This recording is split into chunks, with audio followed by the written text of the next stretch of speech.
Picture this.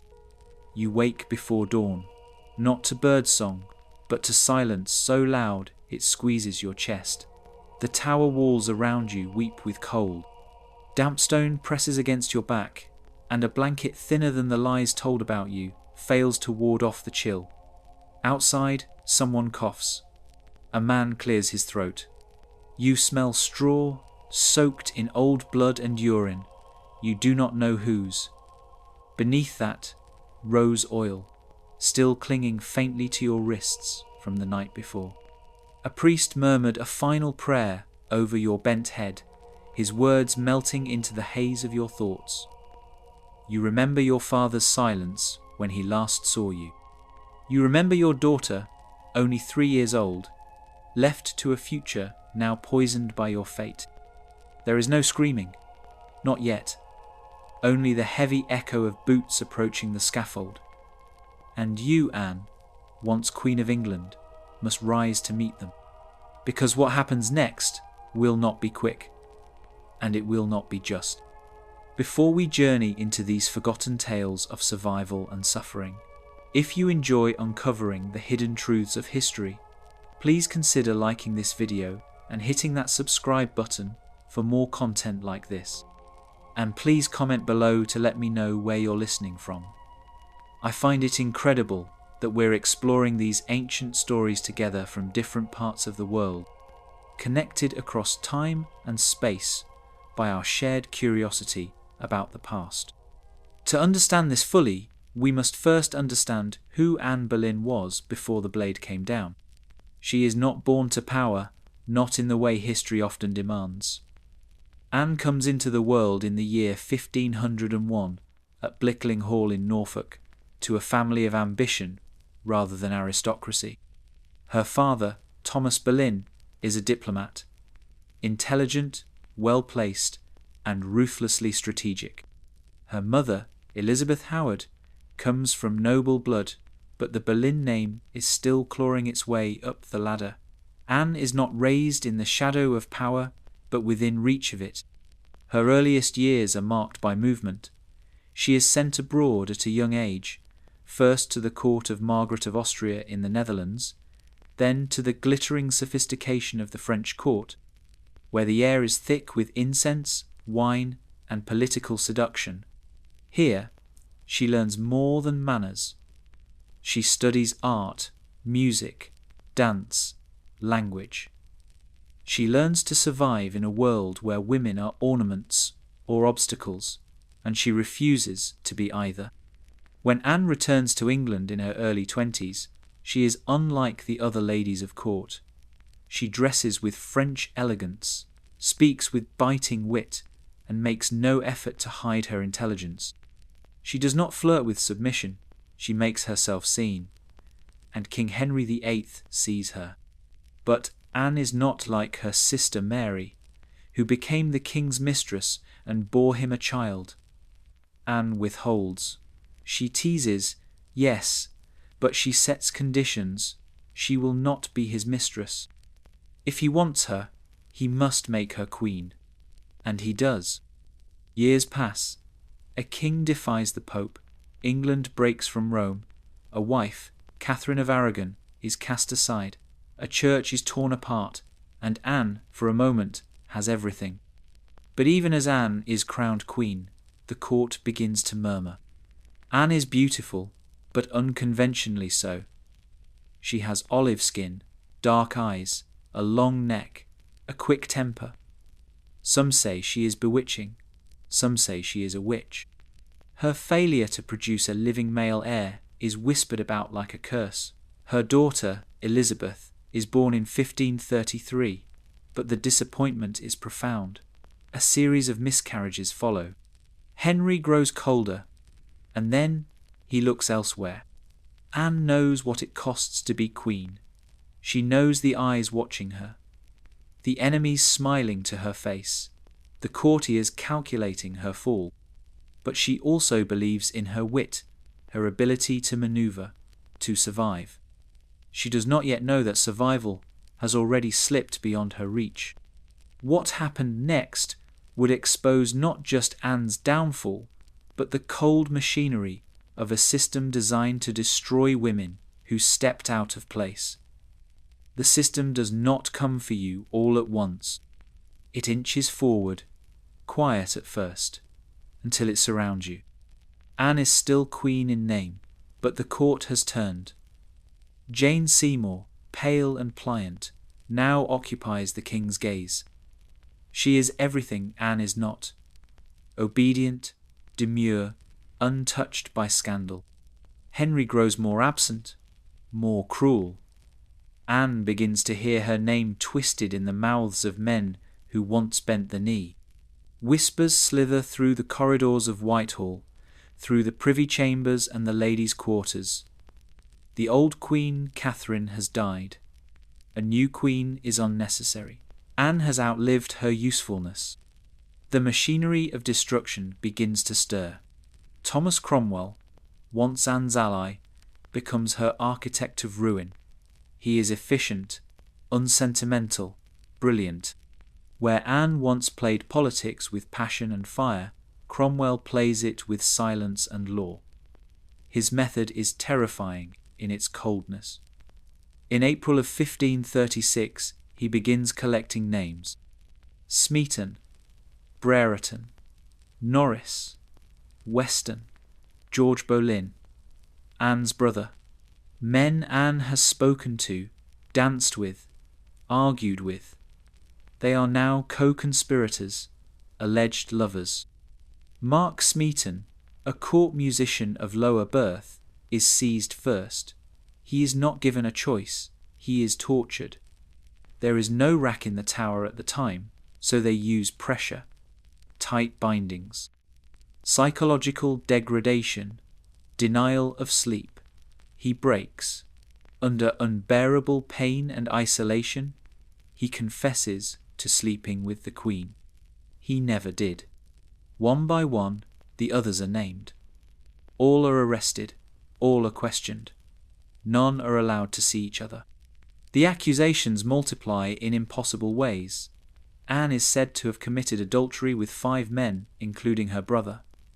She is accused of incest, treason, and conspiring to kill the king. The dates of her alleged crimes are wildly inconsistent. One of them places her in 2 locations at once. No matter. The point is not truth, it is obedience. Anne is arrested on May 2nd. She is taken to the Tower by barge, escorted by Sir William Kingston. The river is quiet that day, but not still. The wind cuts through her cloak. She knows where they are going. She knows what it means. Inside the Tower, she is given rooms she once occupied on the night before her coronation. It is a cruelty so sharp it almost becomes absurd, a parody of her own ascension. She laughs when she enters. Not out of joy, but shock. She asks for the charges. No one gives them to her. Each day, Anne is kept isolated. She is watched constantly. Servants report her every word to Cromwell. She speaks to no one except those who spy on her. She writes letters to Henry. They are never delivered. The trials begin, but they are trials only in name. Juries are packed with her enemies. Evidence is fabricated. Witnesses silenced.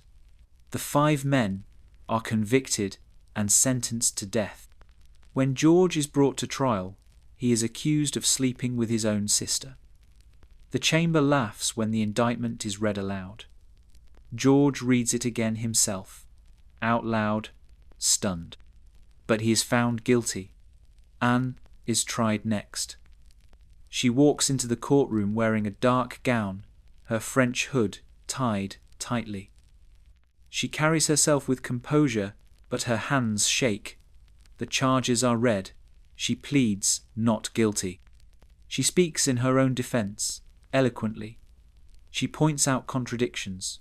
She calls out the absurdities. The court listens, then condemns her. Anne Boleyn is sentenced to die. Her body will be taken to the scaffold, her head to the straw. It is not enough that she be removed. She must be obliterated. But to understand why the system turned on her with such precision, we must examine the structure that allowed Ithau the crown itself consumed the very people it raised.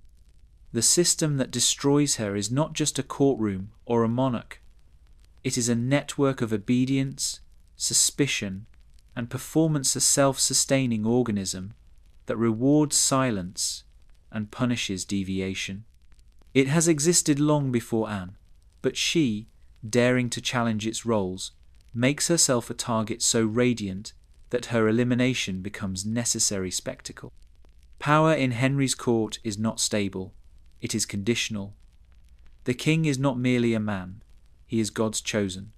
His word is not law, it is reality. When Anne seduced his imagination, she was a gift from heaven. When she resisted his desires, she became a demonic temptation. When she failed to give him a son, she became an offense against God himself. Her destruction, therefore, had to appear divine.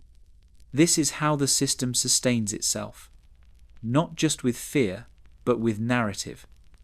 Cromwell, with legal instruments and pliant lords, builds a scaffold of stories around Anne's downfall. She is made into a witch, a seductress, an incestuous predator. These were not charges crafted carelessly. They were weapons chosen with precision. Adultery was not enough. The sin had to be unnatural, grotesque, beyond redemption. This made her execution not only acceptable, it made it righteous. But the deeper horror is not only in how Anne dies, it is in how others accept it. The nobles who once toasted her now avert their eyes. The ladies of the court whisper, but none speak openly. Elizabeth, her child, is declared illegitimate. Anne's allies are silenced, imprisoned, or erased. The few who mourn her do so in private, knowing that public grief is politically dangerous. And Anne herself begins to fracture under the weight of it. In her final days, she swings between lucidity and terror. One moment she laughs uncontrollably. The next she prays with trembling hands. She speaks of death with eerie calm. She imagines her innocence will be proven. Then she crumbles, sobbing to her attendants. There is no consistency because the institution has stripped her of it. She is not allowed to be a queen, or a mother, or even fully a woman anymore. She is a symbol, and she knows it. This psychological collapse is not unique. The Tower breaks people. Isolation, surveillance, the knowledge that your fate has been sealed in private before any trial begins, these are tactics of control. Anne's dignity becomes another battlefield. But even as she unravels, she resists. She insists on her innocence. She refuses to confess, even if a confession might save her life. She never signs, not once. Among those executed with her, only Smeaton confesses, and his is torn from him through pain. The others die in silence or with defiance. George Boleyn quotes scripture as the axe falls. Anne herself rehearses her final speech, refusing to curse Henry. She is determined not to give her enemies the spectacle of despair. She wears a grey damask gown on the day of her execution. Her hood is black velvet. Her hair is pinned tightly beneath it. Her hands do not tremble when she removes her gloves. She gives a final speech that praises the king. She calls him gentle and gracious. It is a lie, and everyone knows it, but to defy the image would mean dragging others to death with her. The system requires her complicity in her own ending. This is the cruel genius of Tudor power. It does not simply kill, it makes its victims perform loyalty to the very end. It uses guilt, shame, and spectacle to turn the individual into an instrument of its own myth. Anne's execution is delayed for days. The French swordsman brought to kill her must travel from Calais.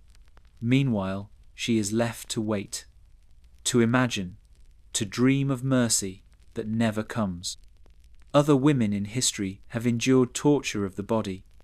Anne's torture is in the anticipation, the knowing, the slow dissolution of identity, while the world prepares the stage.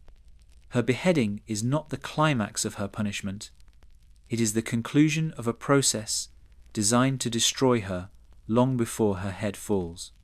And yet, in the tower, amid fear and silence, Anne carves out brief moments of dignity. She insists on her innocence. She prays.